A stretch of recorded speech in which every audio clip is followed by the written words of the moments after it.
Today, we are diving into something really fascinating, the scientific toolkit that researchers developed to measure one of the most complex global health issues out there, vaccine hesitancy. We're going to see how science learned to measure a feeling. So it all starts with this huge fundamental challenge, right?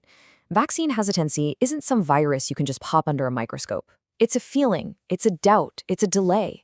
It's totally invisible, but man, is it powerful. So how on earth do you even begin to scientifically measure something like that? Well, first things first, to measure anything, you've got to define it. The World Health Organization's SAGE Working Group came up with a really clear definition. They call it a delay in acceptance or refusal, even when vaccines are available. And the key thing to remember is that it's all driven by this mix of three C's: complacency, convenience, and confidence. And that's where our main characters come in. Back in 2012, this SAGE working group, a whole team of global experts, basically became scientific detectives. Their one big mission: to crack the case of how to measure vaccine hesitancy accurately and do it consistently all over the world. So here's the game plan for how they did it. We're going to follow their investigation step by step.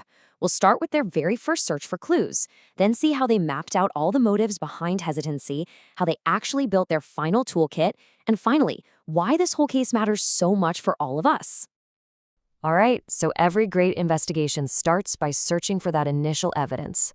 The team kicked things off by digging into existing global data, just trying to get a first glimpse of how big this problem really was. So their first move was actually pretty clever. They decided to add some pilot questions to this massive annual survey called the Joint Reporting Form, or JRF.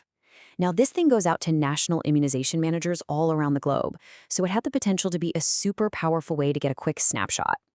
But, science isn't always a straight line. Their first attempt kind of hit a snag. See, out of 94 countries they surveyed in that pilot, only 13 actually responded. That's a pretty low response rate, just 14%. And look, that's a classic challenge in this kind of work. The data was limited, for sure, but it still gave them some absolutely crucial first clues. And one of those clues was a real eye-opener. The survey found a 19% lack of vaccine confidence in Uganda. Now, this was a huge deal. It proved that hesitancy wasn't just some issue for high-income countries. It was a major factor, even in places where everyone just assumed the only barrier was getting access to the vaccine in the first place. So a follow-up survey the next year got a way better response, and it started to paint a much clearer picture. The top reasons countries were reporting for hesitancy boiled down to three things: people's core beliefs and attitudes, how they weighed the risks versus the benefits of vaccines, and, of course, the huge influence of the media. The detectives were definitely starting to see a pattern emerge.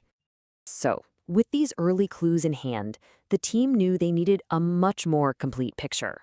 I mean, before you can build a really solid measurement tool, you first have to identify every single possible factor that could be driving hesitancy. So they kind of went back to the lab, so to speak. They did this huge, systematic review of hundreds of existing studies to create what they called a matrix of determinants. You can just think of it as the ultimate master map of every single reason a person might hesitate or delay or even refuse a vaccine. This map was neatly organized into three big categories. The first one is what they call contextual influences, the big picture stuff. This covers things like what sources of information people trust, any historical events that might have created some distrust in the past, and even how much people trust their government's policies. Then the second category zooms in a bit closer to home: individual and group influences. This is all about your own personal experience and your immediate circle. We're talking about things like a past reaction to a vaccine, your own understanding of the science, and, of course, the incredibly powerful social norms of your friends and community. And finally, the third category gets right down to the nitty-gritty: vaccine-specific issues. These are all the practical details, like whether you'd prefer a shot or an oral dose, how tough the vaccination schedule is to actually follow, and, this one's critical, how much you really trust the advice you're getting from your healthcare professional. Okay, so now their master map is complete. The detectives were finally ready for the main event: to forge their ultimate tool. This would be a set of survey questions that could be used anywhere in the world to figure out the specific reasons for hesitancy in any community. Now, the final toolkit they came up with wasn't just some rigid one-size-fits-all survey. No, it was way smarter than that. It was a flexible collection of questions built around 3 different types. Simple yes-no questions for the basic facts, Likert scales to measure how strongly people feel, and these really powerful open-ended questions to get to the heart of the why. Let me show you exactly what I mean. A simple question might ask, do you believe vaccines protect children? Just yes or no. But a Likert scale question can capture so much more nuance. It asks, how much do you agree that vaccines are effective? And that lets people express all the shades of gray, from strongly agree all the way down to strongly disagree. But this right here might be the most powerful part of the whole toolkit, the open-ended questions. They ask the single most important thing of all, why? A question just like this one lets researchers really hear people's concerns in their own words. And that provides this rich, qualitative data that numbers alone could never, ever capture. So the toolkit was built, the keys of how to measure hesitancy was solved. But that leads to the biggest question of all. Why does this actually matter? What's the real-world impact of being able to accurately measure a feeling? I think the researchers themselves really put it best. This whole toolkit, it isn't about collecting data just for the sake of it. The entire goal is to listen, to, in their own words, better understand the public concerns and thereby better respond to the issues that are relevant to them. So let's boil this all down. Here's what you should really take away from this. This scientific toolkit achieves 4 absolutely critical things.